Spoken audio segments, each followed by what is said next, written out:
Howdy. You can call me Jack.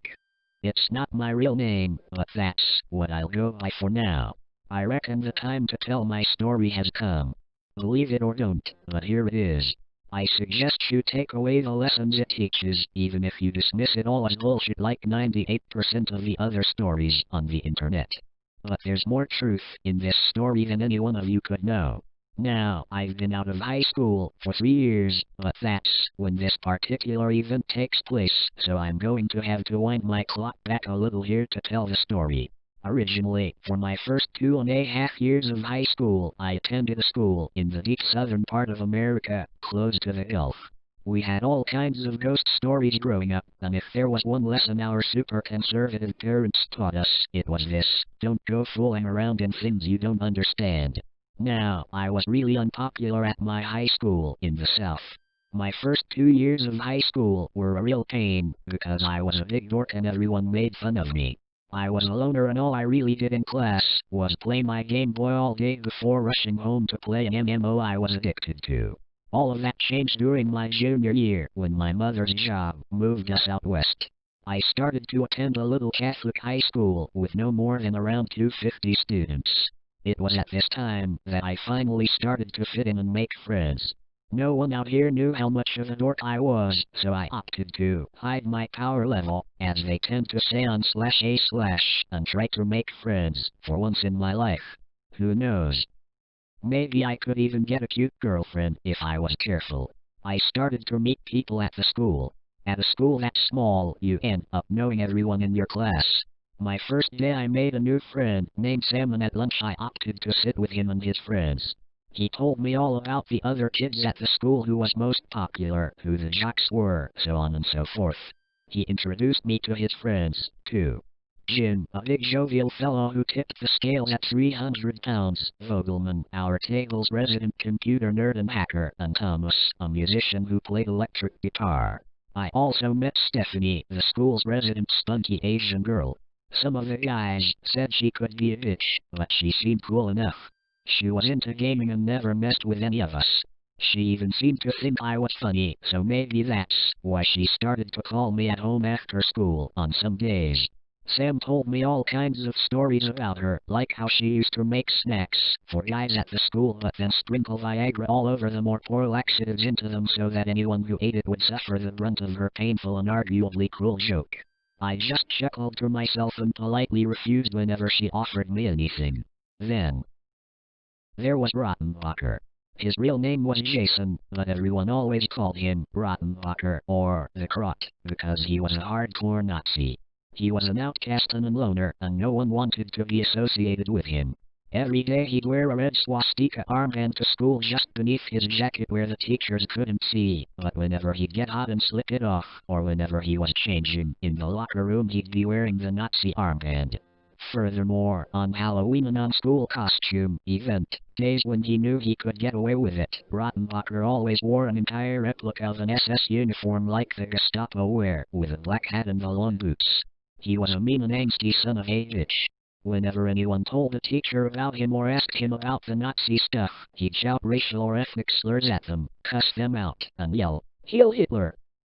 Furthermore, one peculiar thing that caught my eye was that I couldn't help but notice that Rottenbacher always walked with a slight limp, like he was in pain. Sam told me that somebody once saw him tightening a barbed syllabus in the locker room like the ones the Catholic priests wear to punish themselves for their sins. It was a Catholic school, so I, like most people, just assumed at the time that maybe he just wore the syllabus because he's a devout Christian. It was kind of strange for a hardcore Hitler lover like Rottenbacher, but it was high school and none of us preferred to think too much about stuff like that.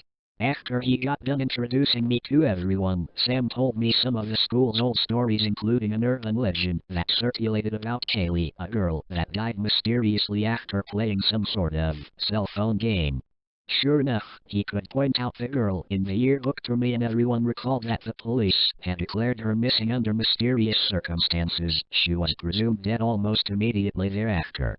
If you asked anyone exactly what happened, no one could tell you a damn thing. They always just said it was because she played the cell phone game. Sam. Stephanie the cute, mischievous Asian. Rottenbacher the self-torturing Nazi. The cell phone game. The police's investigation of a teen's disappearance. All of these people and events were about to come together to drag me into something in which I wanted no part. It wouldn't even be until over 2 years later that I finally understood how and why everything went down just the way it did. Anyway, the last half of junior year came and went, and the long summer passed us all by in what seemed like a heartbeat. It was finally time to begin our last year of high school. Everyone was back for the new school year, pumped to start the laziest and most fun year of our high school lives. Even Rottenbacher, still limping around the school in that barbed sillis, still spouting his Nazi garbage every time someone decided to mess with him. The year started out eerily quiet. Word was that 2 more cell phone game-related disappearances had happened over the summer to one boy and one girl from another high school, and that the police were investigating a possible serial killer. According to the paper, the only common link the police had found was that every person who disappeared had received a text message that read, "Welcome to the game." None of the text messages had been sent from the same cell phone, so this evidence had been dismissed as circumstantial. For me, things weren't half bad. It was this year when I finally started to open up more as a person. I had made a good circle of friends who I trusted, and I felt more calm about being myself at this point. Gradually, I started to fit in more and more, and pretty soon I was pretty popular in certain circles. Stephanie liked to hang around with me more and more because of how funny she thought my jokes were. Before long, one day, which I still remember as one of the happiest of my life, she came to me in the middle of campus after school and looked up at me with this beautiful Asian eyes and that long, black hair and a smile to die for. She asked me right then, "Jack, will you go out with me?" I laughed, ran, and jumped for joy. "Of course I will," I said, and danced around with her there, in front of everyone. I finally had a girlfriend. I still remember that as one of the happiest days of my entire life, if not the happiest. We went on dates, we hung out after school, and she even started to eat lunch with Sam, Jim, Vogelman, and I every day. Maybe I wouldn't have been so happy had I known what was going to happen next. It was one day at lunch, when she was sitting with us, when she mentioned that while sleeping over with her friends one night, they had stayed up late with some girls from another high school talking about the cell phone game. She said that these girls knew all about the rules of the game, and that they had explained it all to her in great detail. Supposedly, you can join the game at any time by sending a text message at midnight to the right phone number. The text message was supposed to say, "I wish for the power to curse." If you did it right, you would get a message in return that said, "Welcome to the game," and, supposedly, this was the reason they had given for why the police found that message on the phones of everyone that had disappeared. Stephanie went on to talk about the game. We all listened attentively to what she was saying. She told us that once someone was in the game, they were in danger. Within 2 weeks, they had to complete one of a number of different tasks or else they would be dragged away in the night. I stopped her right there. Dragged away? By what? To where? She got silent for a moment. "I don't know," she whispered before continuing her story. She said that in order to protect oneself from being dragged away, you could one of 2 things. The first was to find a special protective item. The item could be anything. You never knew what it was going to be, but it seemed that whatever the item was, it would make the bearer suffer in some way. This was considered a small price to pay in return for protection, for as long as you wore the item. The second way was to bring someone else into the game. This could be done by sending the text message, "Welcome to the game," to someone else's phone. If someone received the text message from someone else who was in the game, then that meant that this person was now in the game, too, and subject to all of the same rules and consequences of the game. If the person didn't find a protective item themselves or bring another person into the game, then they too would be dragged away. The catch about the second was this: while the protective item, if found, could protect you indefinitely so long as you kept it with you, bringing someone else into the game would only buy you a temporary grace period. The first time you brought someone into the game, you'd get a 2-week extension. Then, only 1 week. Eventually the grace period would get shorter and shorter until you barely bought yourself any time at all by bringing someone else into the game. By that time, you needed to have found your protective item. Even though I've always been something of an /x/file, I didn't like hearing her talk about this stuff, so I told her it was a bunch of nonsense. You really think so? She asked. If it's true, it would explain what the police found. And imagine how cool that would be to be able to curse anyone who messed with you by bringing them into the game. You could get rid of anyone and no one would ever know. There was an edge in her voice I'd never heard before from Stephanie. She almost sounded intoxicated at the thought of it. Truth be told, it scared me a little. Don't go talking like that, I told her. Stuff like that's beyond people like you and me. We shouldn't go messing with stuff like that. What if you got involved in it and then it all turned out to be true? What would I do if something happened to you? Promise me you won't go messing around in that stuff. She gave me a funny look. I never thought you would be the kind of person to be scared of silly things like this, Jack. Well, I don't think it's right to mess around in stuff you don't understand, you know? I gave her a concerned look. Now promise me, Steph. Promise you won't go try it. She sighed in annoyance. Fine, fine. I won't play the scary cell phone game. Are you happy now? I told her I was, but truth be told I was scared. I didn't believe her. In all the time I'd known her, I'd never seen her betray anyone or sleep around or anything, but she had always been a trickster and a liar, and would lie to anyone about anything if it got her ahead without hurting anyone else. But, to be honest, I always thought it was kind of cute and just accepted it as one of her quirks. But this time it was serious. So, a few days later, when she came back and told us that she had joined the cell phone game, I was pissed. What are you thinking, Stephanie? You promised me you wouldn't do that. Yeah, I know. But it's not any big deal. I've already got it all planned out. Besides, if it's true and it works, it's too good of an opportunity to pass up. She held up her cell phone. Look, she said giddily. A text message was open on the screen which read, "Welcome to the game." Kinda freaky, huh? I got it just after I sent the text at midnight, just like the girl said. My jaw dropped.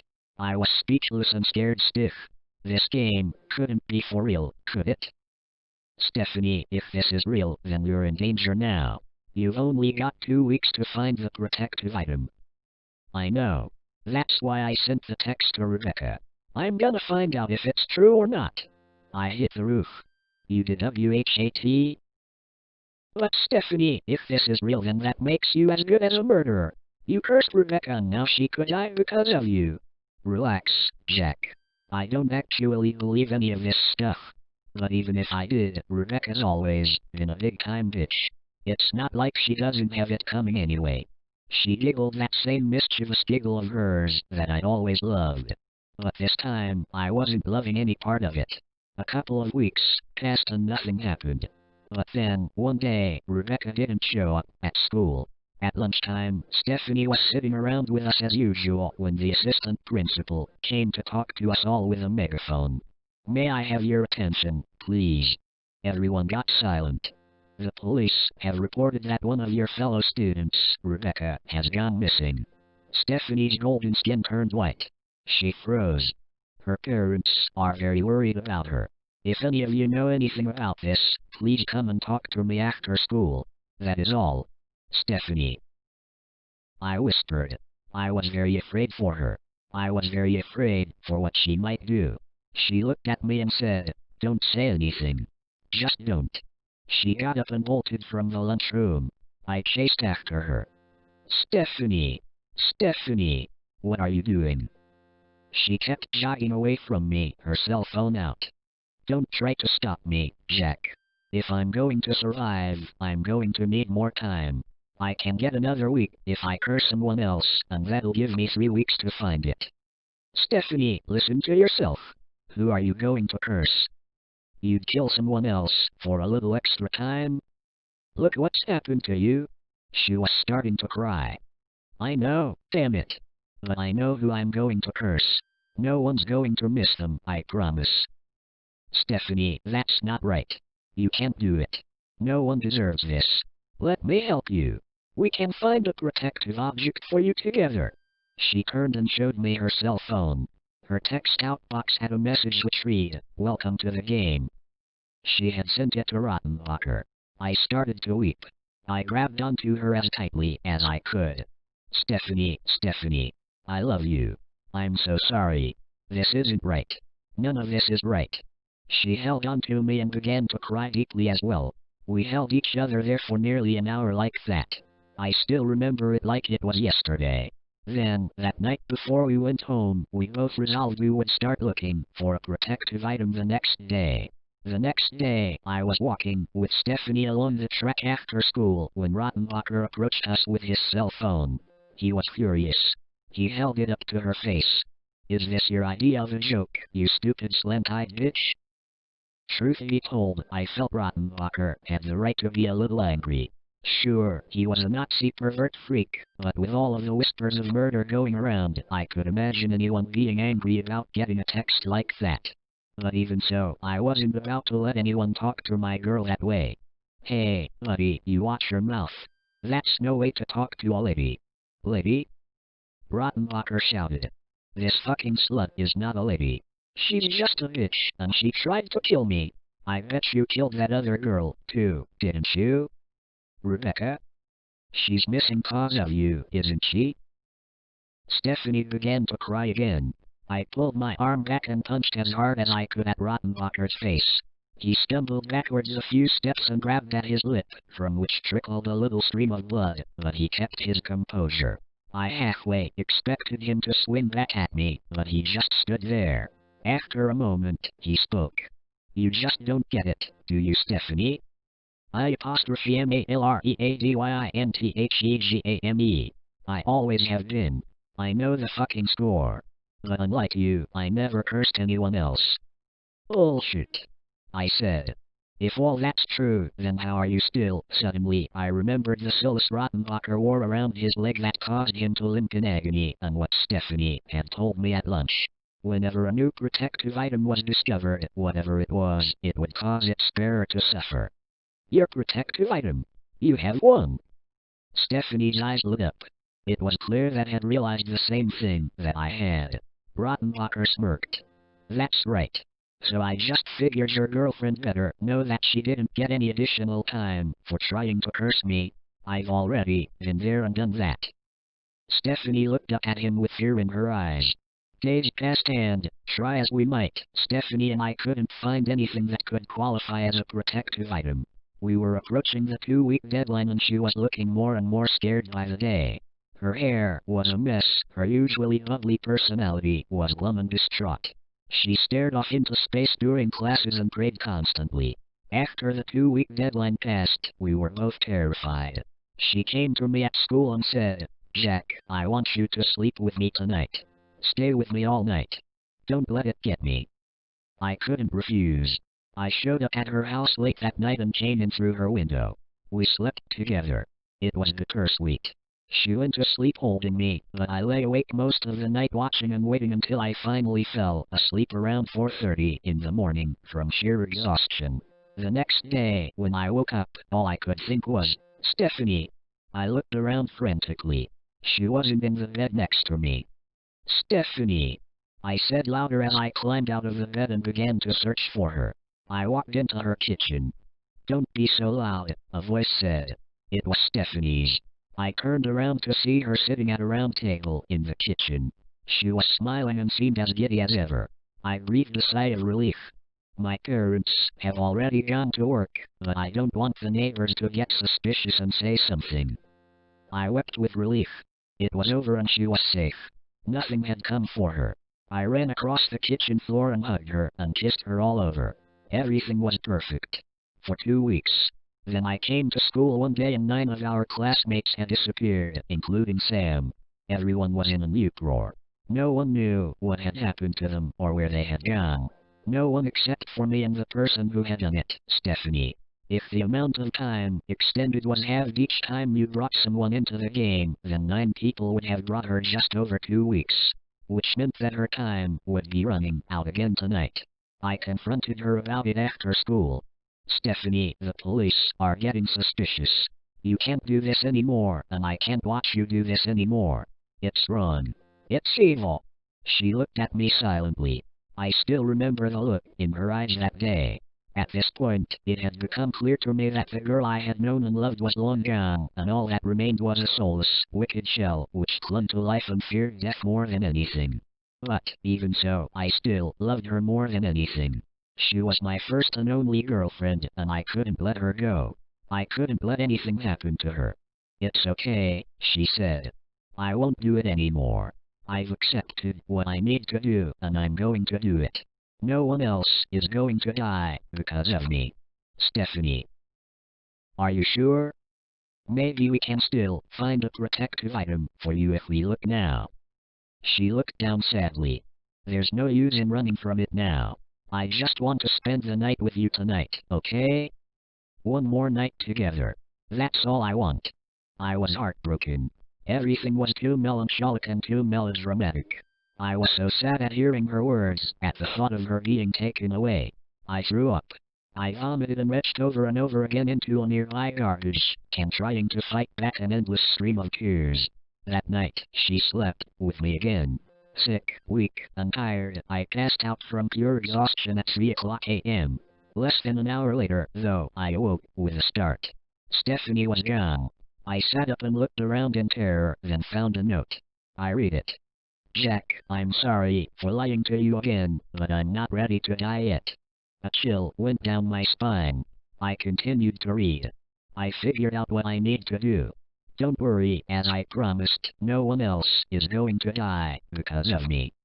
What could she be thinking? I looked around my room. Suddenly, I noticed that the .45 caliber pistol my father had bought me for my 18th birthday was missing from my room, and everything made perfect sense. That's why she had wanted to spend the night with me tonight. She wanted my gun. She was planning to go after Rottenbacher and take his protective item. As fast as I could, I threw on some clothes and bolted for my truck. I sped off towards Rottenbacher's apartment. When I got there, the lock had been shut off and there were voices inside. I pushed the door open. What's going on here? I demanded. I looked around. Stephanie was holding Rottenbacher at gunpoint with my .45. The apartment walls were covered in pictures of Adolf Hitler and swastika banners. There were whips and chains scattered around the bedroom floor. Rottenbacher was stomping around in long-sleeved pajamas and cursing at her in his typical neo-Nazi form, screaming at her about home invasion and calling the police and this and that. He was even wearing that stupid Nazi armband. It was obvious this guy was a lunatic fanatic. Stephanie screamed at him. Shut the fuck up! She fired around at the wall behind him and winced. I remember my ears ringing from the loudness of the gunshot and a sharp pain in my inner ear, but I was too tense to worry about it at the moment. Now give me that barbed torture thing you're always wearing or I'll kill you right now. Her voice was all malice. Rottenbacher stood in place for a moment and slowly began to remove his pajama leggings. You're making a big mistake, he said. You should just accept the way things are and die with dignity. You're not going to get away with this. He removed the solace from his leg, from which trickled a small amount of blood, and handed it to her. Immediately, she slipped it onto her own leg with one hand, fumbling with my pistol as she tightened it until it hurt, and her own leg began to bleed a little. Let's go, Jack. She whispered and turned to leave. I started to walk out with her. From the apartment, I heard Rottenbacher shouting. You won't get away with this. He's going to come for you and he's going to drag you off to hell for what you've done. You're going to pay for all those kids. I could see that she was sobbing a little as we walked away. I was sick. I was disgusted with everything. I was disgusted with Stephanie for being so cruel and selfish, and I was disgusted for myself for seeing all of this, and seeing the signs, and not doing anything to stop it. But at least now it would be over. As we walked back to my truck, I said a small prayer for Rottenbacher in the hopes that he could find a new protective item within 2 weeks. He may have been a racist bastard, but in a way, he was still better than Stephanie if what he said about never cursing anyone else was true, and he didn't deserve to die just for that. I drove Stephanie home. She was exhausted. I would have given her a kiss on the cheek, but I was too sick and just wanted the whole ordeal to be over. "Good night," I whispered to her. "Good night, Jack. I love you," she whispered back, and climbed out of my truck and went back to her house. I started to drive home, exhausted from the day's events. Suddenly, my cell phone began to vibrate. I picked it up. It was a call from Stephanie. I answered. "Hello?" The first thing I heard was a shriek, followed by what sounded like the noise of pounding at her door. "Jack! Help! He's here! He's here on HECOMINGFORME! What? Hold on, Steph." I pulled a U-turn in my truck and sped off back towards her home. Stephanie was becoming more frantic. Suddenly, on the other end of the line, I heard the sound of her door being bashed in, followed by another shriek. I could hear Stephanie screaming at the top of her lungs, a hideous, blood-curdling scream. I still remember every moment of it perfectly, and I remember her screams word for word. "No! No! I don't want to die!" Adrenaline surged through my heart and I floored the accelerator. "No, no, no! Stop!" She screamed again and I heard what sounded like the phone hitting the floor and Stephanie's screams, getting further and further away. And then, dead air. "Stephanie? Stephanie? Answer me, damn it!" Getting no response, I hung up and called the police. When I arrived at Stephanie's house, the front door had been smashed in. I parked my car on her lawn and jumped out, carrying my .45 caliber pistol with me. I ran inside, searching the halls. Everything was in slow motion. Then, I came to Stephanie's bedroom. I turned on the light and checked all of the corners, with my pistol leading the way. At length, I lowered the gun as something caught my eye in the center of the room. Stephanie's cell phone lay on the floor next to her bed. In the middle of the room, in the carpet, was a very small patch of blood. It wasn't more than a few drops. But the most chilling sight of all was that from the edge of her bed to the door of her room, which led out into the hall, was a trail of claw marks that she had left as something or someone had dragged her away to her doom. I couldn't take it anymore. I turned and left her room. On the way out, I couldn't help but notice that she had torn out most of her fingernails clawing at the carpet and that they lay scattered near the trails her fingers had left. I went out into the street and threw up again. I could hear the sirens coming in the distance. Days passed, then weeks, then months. The police did investigations, they questioned me time and time again, and every time my stories were all the same. I told them the truth as I knew it, as unbelievable as it was. I don't think they believed me, but all of the evidence supported my story and there was nothing to implicate me in any of the crimes, so at length they finally let me go. Things gradually went back to normal. Our class eventually recovered from the losses of so many of our classmates, and over time my mind kind of accepted what had happened until it seemed like a distant dream. I graduated and moved on to college. But there was one thing that still bothered me through it all, and that was Rottenbacher. He had been exactly right. Even though Stephanie had taken his solace, he never vanished in the way that she and the others did. But there is one thing that I do know, and that is to this very day, if you ever see Rottenbacher, he's still always wearing that red Nazi swastika armband.